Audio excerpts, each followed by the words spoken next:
Ay papakita po ako sa inyong video. Ito po yung aktual na nangyayari sa Nepal, sa ibang bansa. Dahil galit na yung mga tao sa korupsyon. Sa international media lumabas ito.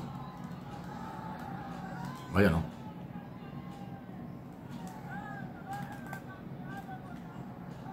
Anong ginagawa nila? Ang tindi, no? Mamamayan po yan.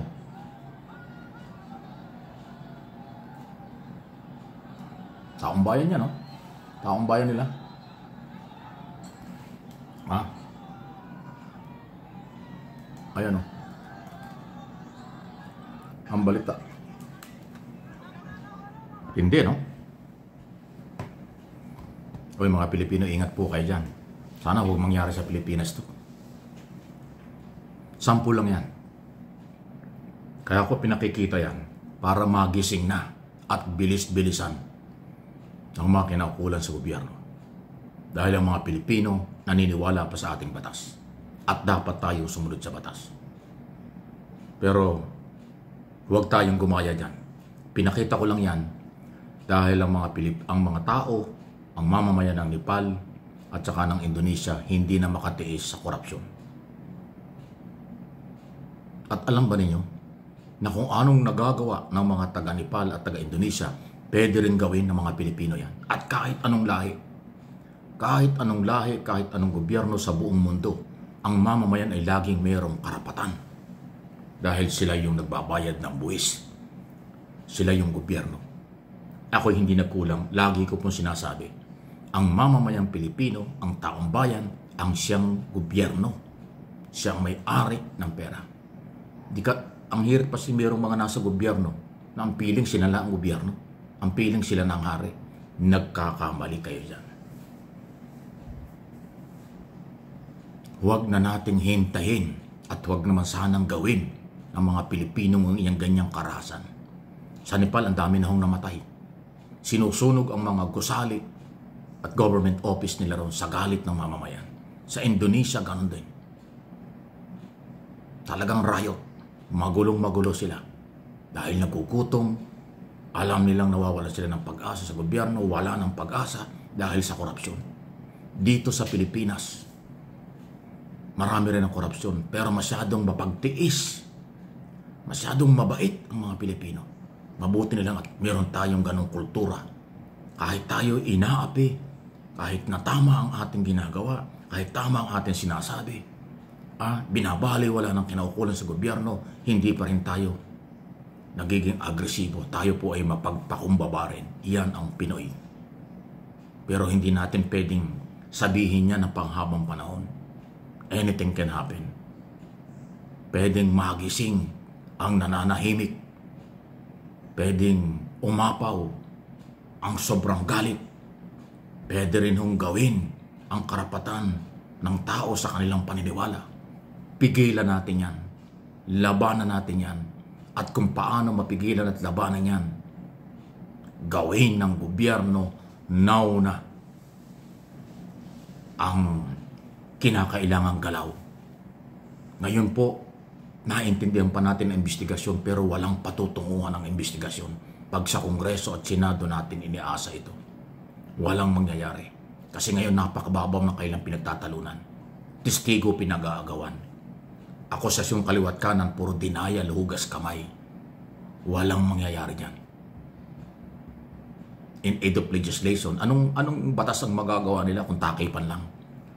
Anong magagawa nilang batas kung ayaw nilang iharap yung totoong at mga taong sinasangkot ng mga kontraktor na kanilang binigyan ng pera? Ang mga taong gumawa ng insertion kaya nagkaroon ng kalokohan sa budget. Yan ang dapat iharap, ayaw nilang iharap. Ngayon, meron tayong independent commission na napakatagal naman, napakabagal naman, hindi natin alam kung ano mangyayari na. Alam mo, di ba sinabi ko na doon sa isang video ko, crisis na ang bansa. Mr. President, may crisis na ang ating bansa. Dapat unahin mo ito. Dapat focus ka muna dito. Mawalang galang na, Mr. President, baka pwede mo munang i-cancel ang mga biyahe mo sa abroad. Harapin mo muna itong problema ng ating bansa, hindi na biro ito. Total, kababalik mo lang, nagbiyahe ka sa Cambodia, ngayon, aalis ka na naman, pupunta ng Amerika. Although yan naka-schedule na, yan mahalaga rin. Pero mas mahalaga itong crisis. Anong mukhang ihaharap natin sa United Nations General Assembly? Na alam ng lahat ng membro ng bansang yan, may korupsyon sa Pilipinas. Matindi ang korupsyon sa Pilipinas. Palagay ko kung itong uunahin mo, Mr. President, mas hahanga ang international community, mas matutuwa ang mga Pilipino. Unahin mo muna ang problema ng ating bansa. Bilis-bilisan nyo ang pag-iimbestiga, pag-aresto, pagpapakulong, pagpapail ng kaso sa kahit kanino. Politiko sa Kongreso, Senado, local official, at mga kontraktor at national government official, engineer sa DPWS.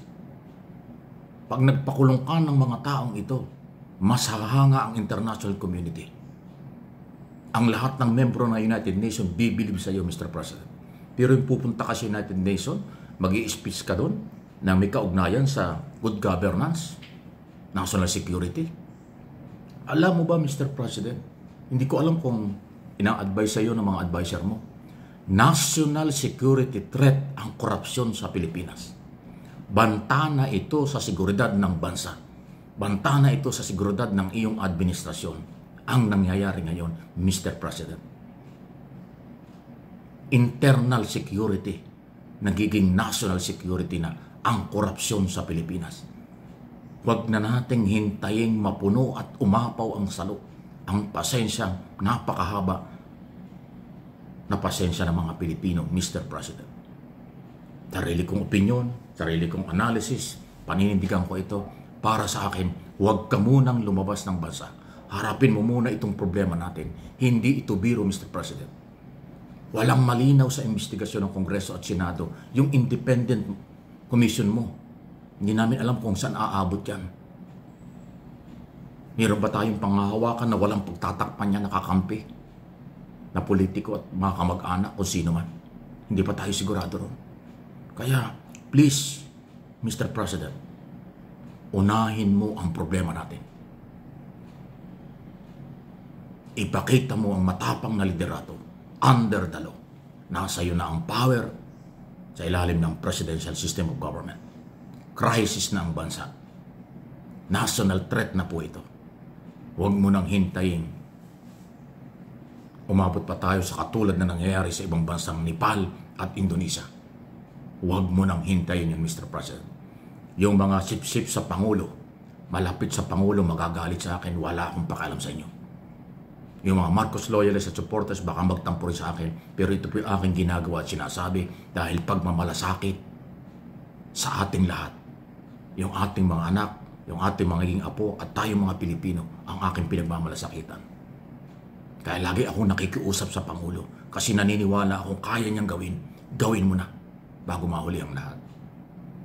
Yan po ang aking paniniwala. Kung may magagalit sa akin, baka hindi nila alam ang ibig sabihin.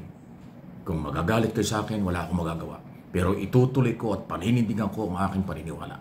Sa aking opinyon, napapanahon na. Parang isang padre di pamilya. May problema ang pamilya mo, huwag kang lumabas padre di pamilya. Ayusin mo ang pamilya mo. Ganon din, Mr. President. Ikaw ang ama ng ating bansa. Dito ka muna mag-focus para ma-resolve ito sa lalong madaling panahon. Please like and share, subscribe and follow.